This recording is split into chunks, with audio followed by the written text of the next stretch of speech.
Senior citizen saving scheme 2026 के 5 ऐसे बड़े नियम जिनकी जानकारी आपको जरूर से होनी चाहिए, क्योंकि इसमें से कुछ नियम तो ऐसे हैं जिनकी जानकारी अगर आपको नहीं है तो आपको नुकसान भी हो सकता है। ये पांचों के पांचों नियम बहुत ज्यादा महत्वपूर्ण हैं, जो कि अगर आप 2026 में सीनियर सिटीजन सेविंग स्कीम में खाता खुलवाने की सोच रहे हैं तो आपको अति आवश्यक रूप से पता होने चाहिए। आज इस वीडियो में हम इन पांचों नियमों की एक एक करके बात करेंगे और सारी डिटेल्स आपको इनके बारे में विस्तार में बताएंगे। मेरा नाम है अनीश और आप देख रहे हैं पोस्ट ऑफिस कम्युनिटी। ये एक ऐसी जगह है जहां पर आपको अलग अलग स्कीम्स की जानकारी मिलती है। कोई भी स्कीम में अपडेट होता है तो तुरंत आपको दे दिया जाता है। अगर आप इस चैनल पे पहली बार आए हैं तो नीचे सब्सक्राइब पे क्लिक कीजिए और अपन शुरू करते हैं इस वीडियो को। दोस्तों, वीडियो में आगे जाएं इससे पहले मैं आपको बता दूं, हमने आपके लिए हमारी पोस्ट ऑफिस ब्रह्मास्त्र ई बुक को लॉन्च कर दिया है। इस एक ई बुक में आपको पोस्ट ऑफिस की सारी स्कीम्स की जानकारी एक ही जगह पर देखने को मिल जाएगी।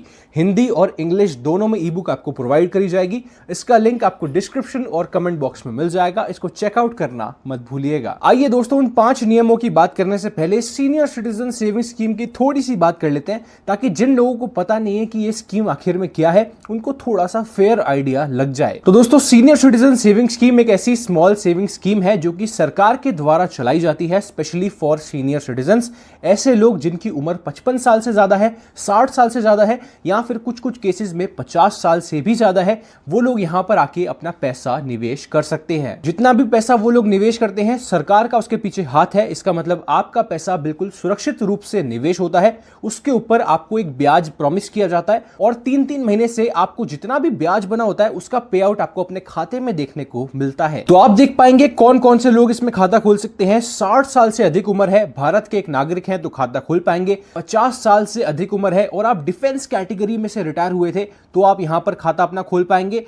55 साल या फिर उससे ज्यादा उम्र है और आपने वीआरएस ली है, उस केस में भी आप अपना खाता यहां पर खोल पाएंगे, गिवन दैट कि आपको जिस तारीख को अपने रिटायरमेंट बेनिफिट्स मिल रहे हैं उसके अगले 3 महीने के अंदर अंदर आप सीनियर सिटीजन सेविंग स्कीम के अंदर निवेश कर दें। सिंगल अकाउंट तो आप खोल ही सकते हैं, साथ के साथ में एक जॉइंट अकाउंट अपने स्पाउस के साथ में खोलना। अगर आप हस्बैंड है तो वाइफ के साथ में खोल सकते हैं, वाइफ है तो हस्बैंड के साथ में जॉइंट अकाउंट खोल सकती हैं। जमा सीमा की बात करें तो कम से कम 1000 रुपए से यह खाता खुल जाता है और एक सिंगल अकाउंट की मैक्सिमम लिमिट है 30 लाख रुपए। ब्याज दर और भुगतान की बात करें, आज जब ये वीडियो रिकॉर्ड हो रही है मई 2026 में, जून में भी यही ब्याज रहने वाला है। मई 2026 में आपको 8.2% पर एनम का ब्याज देखने को मिल जाएगा।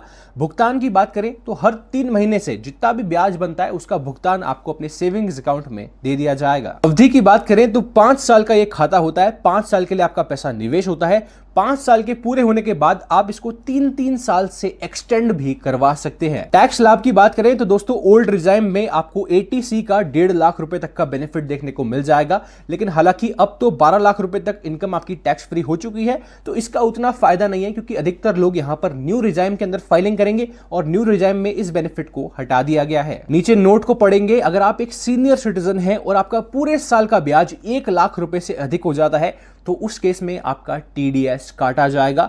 गिवन दैट अगर आप फॉर्म 121 को फाइल करते हैं तो फिर उस केस में आपका टीडीएस नहीं कटेगा। अगर आप फॉर्म 121 की जानकारी पाना चाहते हैं तो उसका लिंक आपको डिस्क्रिप्शन में मिल जाएगा। उस वीडियो को आप देख सकते हैं इस वीडियो को देखने के बाद। तो अगर आपको ये कंसर्न है कि यार मेरा टीडीएस कट जाएगा तो उस फॉर्म को बिल्कुल टाइम से भर दीजिएगा। तो मुझे उम्मीद है आपको आइडिया लग गया है कि आखिर ये सीनियर सिटीजन सेविंग स्कीम क्या होती है। हमने ऊपर से इसके बेसिक रूल्स की बात कर ली है, विस्तार में इसके अंदर नहीं जाएंगे क्योंकि इसके अंदर बहुत सारे रूल्स हैं। अगले अपन अपने 5 नियमों की बात करते हैं जो कि आपको आवश्यक रूप से पता होने चाहिए। दोस्तों, हमारा सबसे पहला नियम जो कि आपको सीनियर सिटीजन सेविंग स्कीम में देखने को मिलेगा वो है excess deposit in senior citizen saving scheme. अब मैंने आपको बताया कि एक व्यक्ति की जो लिमिट है सिंगल अकाउंट की वो है मैक्सिमम 30 लाख रुपए। आप 30 लाख रुपए से ऊपर निवेश नहीं कर सकते हैं। लेकिन क्या हो कि अगर आप 30 लाख रुपए से ज्यादा निवेश कर दें, उस केस में क्या होगा आइए जानते हैं। तो देखिए, आज की डेट में सारी चीजें आपके पैन कार्ड से लिंक होती है। ऐसा आप चालाकी नहीं कर सकते कि आप 40 लाख जमा कर दें, 50 लाख जमा कर दें।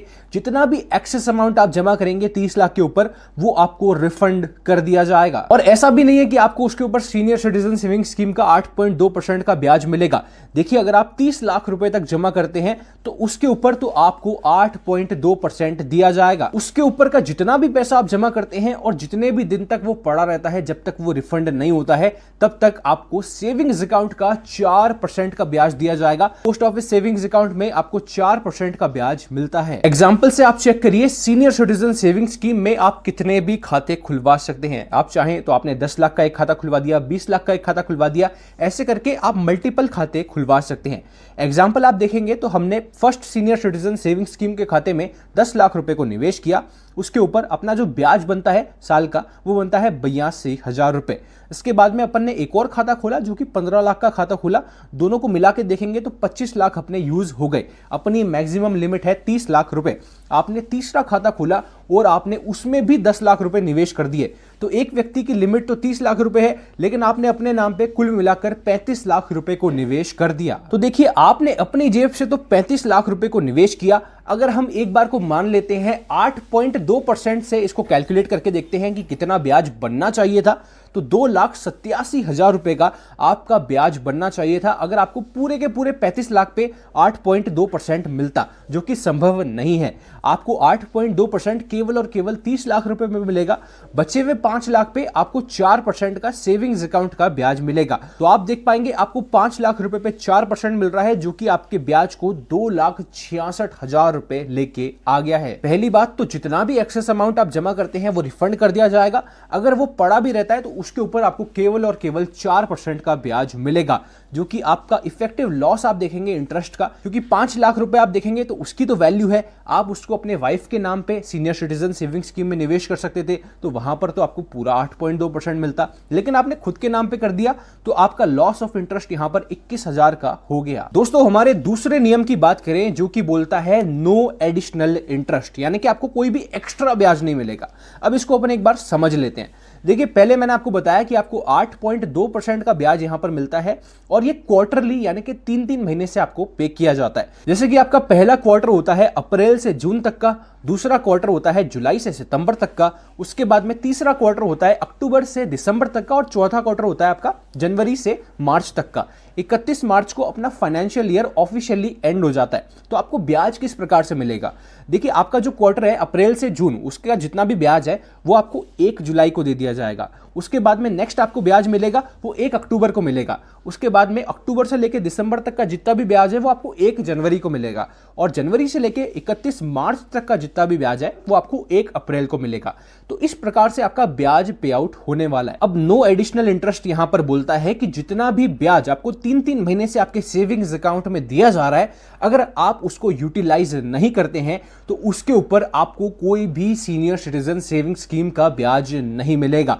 काफी सारे लोग क्या सोचते हैं कि हमने 30 लाख रुपए जमा कर दिए, 30 लाख रुपए के ऊपर आपको 61,500 रुपए की कमाई होती है हर 3 महीने से, उस ब्याज को हमने सेविंग्स अकाउंट में पड़े रहने दिया तो उसके ऊपर भी हमको सीनियर सिटीजन सेविंग स्कीम का यानी कि 8.2% का ब्याज मिलेगा। लेकिन ऐसा बिल्कुल भी नहीं होने वाला है। एक बार आपको ब्याज का पे आउट मिल गया अपने सेविंग्स अकाउंट में, फिर आप चाहें तो उस पैसे को इस्तेमाल करिए, आप चाहें तो उस पैसे को पड़े रहने दीजिए, लेकिन उसके ऊपर आपको कोई भी additional senior citizen saving scheme का ब्याज नहीं मिलेगा। अगर आप पोस्ट ऑफिस के सेविंग्स अकाउंट में पैसे को रख देते हैं तो उसके ऊपर आपको केवल 4% का सिंपल इंटरेस्ट दिया जाता है, कोई भी 8.2% का ब्याज फिर आपको उसके ऊपर नहीं मिलेगा। आप चाहें तो उस पैसे को इस्तेमाल भी कर सकते हैं, टोटली आपके ऊपर डिपेंड करता है। आप उसको इस्तेमाल करना चाहते हैं, कहीं पर और निवेश करना चाहते हैं, या फिर उसको सेविंग्स अकाउंट में पड़े रहने देना चाहते हैं। तो केवल और केवल जो आपका ओरिजिनल डिपॉजिट है वही 8.2% का ब्याज कमाएगा। जो आपका ब्याज है सेविंग्स अकाउंट में आ गया है वो 8.2% का ब्याज नहीं कमाएगा। दोस्तों, तीसरे नियम की बात करते हैं जो कि बहुत ज्यादा महत्वपूर्ण है। अगर आपको इसकी जानकारी नहीं होती है तो हो सकता है आपका नुकसान भी हो जाए। मैं हो सकता है इसलिए बोल रहा हूं क्योंकि ये जो नियम है ये प्री मैच्योर विड्रॉल से संबंधित है। अब काफी सारे लोग तो ऐसे होते हैं जो कि सीनियर सिटीजन सेविंग स्कीम में खाता खुलवाएंगे और उसको पूरा 5 साल तक चलाएंगे, लेकिन काफी सारे लोग ऐसे भी होते हैं जिनको पैसों की जरूरत पड़ जाती है और समय से पहले उनको अपने पैसे निकालने पड़ते हैं। अगर आप समय से पहले अपने पैसों को निकालते हैं तो कुछ ना कुछ नुकसान तो आपको झेलना पड़ेगा। अब यहां पर हम बात कर रहे हैं कि ऐसा कौन सा टेन्योर है जहां पर अगर आप पैसों को पहले निकालते हैं, प्री मैच्योर विड्रॉ करते हैं, तो आपको सबसे ज्यादा नुकसान का सामना करना पड़ेगा। तो हमारा तीसरा नियम कहता है नो इंटरेस्ट बिफोर 1 ईयर, यानी कि 1 साल से पहले अगर आप अपने पैसे को निकाल लेते हैं सीनियर सिटीजन सेविंग स्कीम में तो आपको कोई भी ब्याज नहीं मिलेगा। दोस्तों ये बहुत बड़ा नुकसान है, क्योंकि देखिए सबसे पहले आप समझिए कि जितना भी पैसा आप जमा कर रहे हैं उसकी एक वैल्यू है। उस पैसे को कुछ ना कुछ पैसा कमाना चाहिए। अगर वो पैसा कुछ भी ब्याज नहीं कमा रहा है तो वो फिर किसी काम का नहीं है, वो आपको एक तरीके से नुकसान हो रहा है। तो दोस्तों 5 साल का एक खाता होता है। अगर आप 1 साल से पहले प्री मैच्योर विड्रॉल करते हैं तो आपको कोई भी ब्याज नहीं मिलेगा, 100% इंटरेस्ट लॉस आपको झेलना पड़ेगा।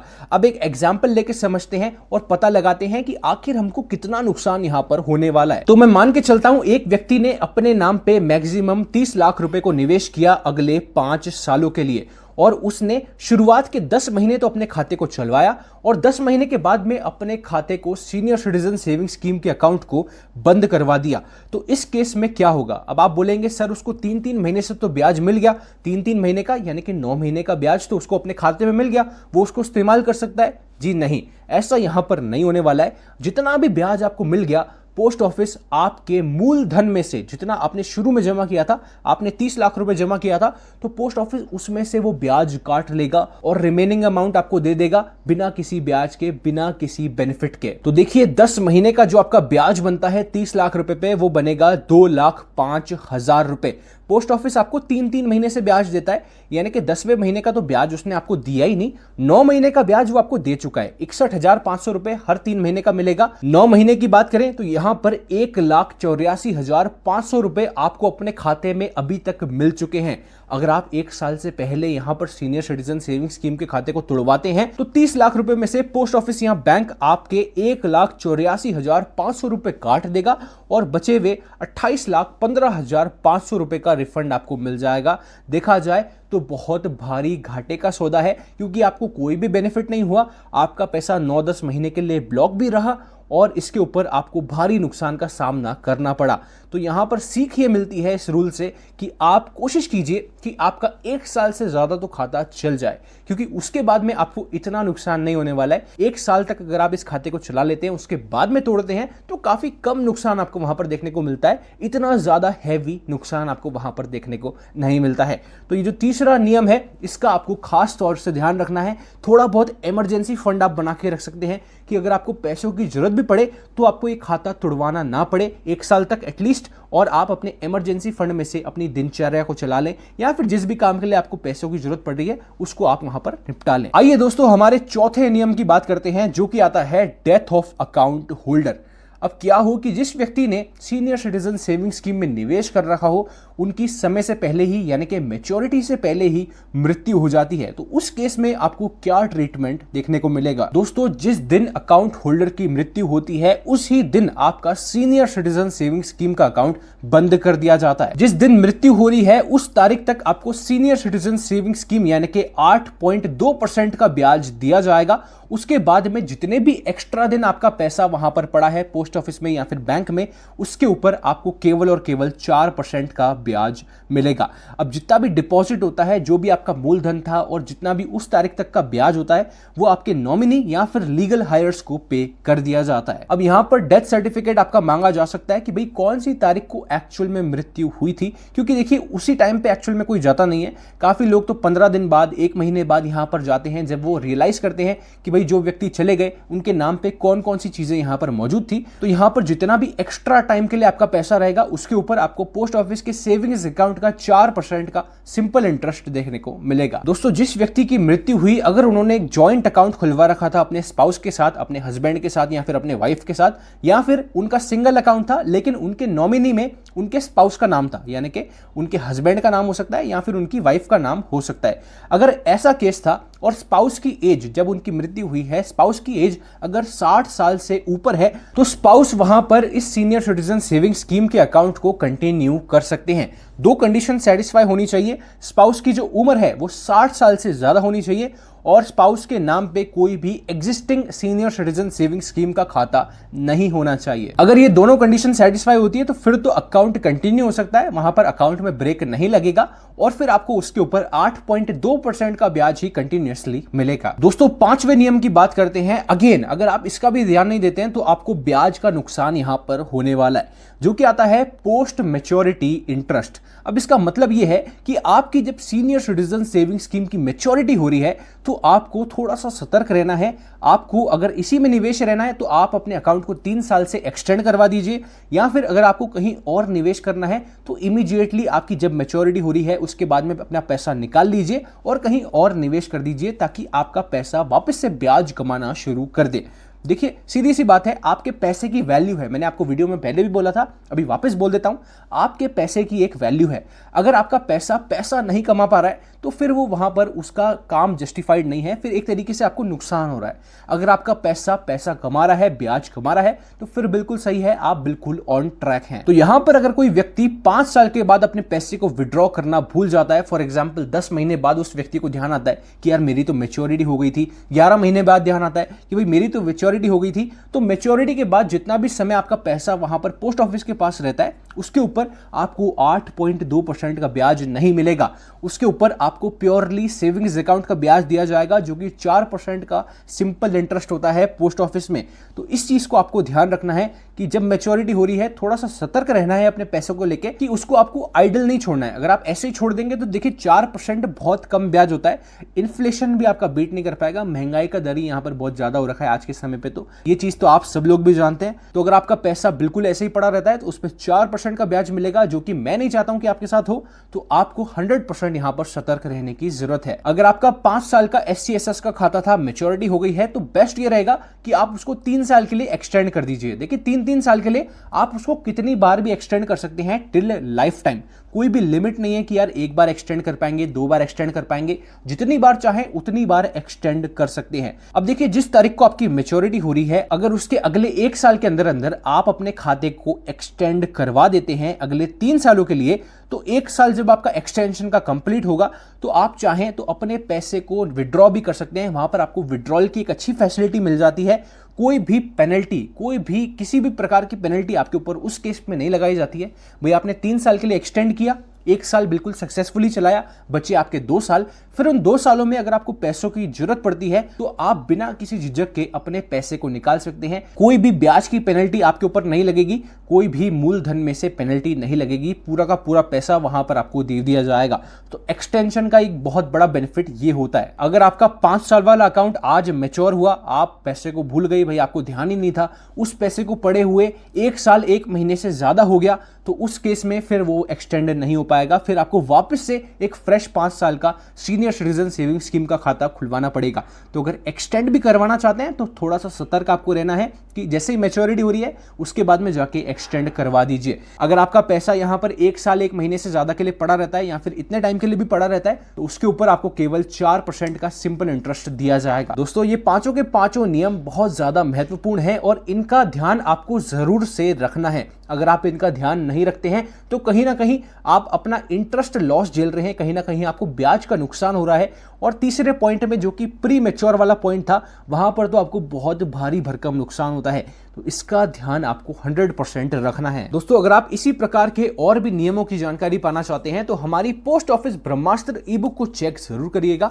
इस एक ई बुक में आपको पोस्ट ऑफिस की जितनी भी स्कीम्स हैं, सारी स्कीम्स की जानकारी एक ही जगह पर मिल जाएगी। हिंदी इंग्लिश दोनों में आपको ई बुक मिलेगी। इसका लिंक आपको डिस्क्रिप्शन और कमेंट बॉक्स में मिल जाएगा। दोस्तों वीडियो अगर आप यहां तक देख रहे हैं तो वीडियो को एक लाइक जरूर कीजिएगा। चैनल पे पहली बार आए हैं तो नीचे सब्सक्राइब जरूर कीजिए, क्योंकि ऐसे ही इंफॉर्मेटिव वीडियोस आपके लिए हम यहां पर लाते रहते हैं। कमेंट्स के माध्यम से हमको बताइए कि आप सीनियर सिटीजन सेविंग स्कीम को पसंद करते हैं या फिर कोई ऐसी स्कीम है जो कि आपकी इससे भी ज्यादा फेवरेट है।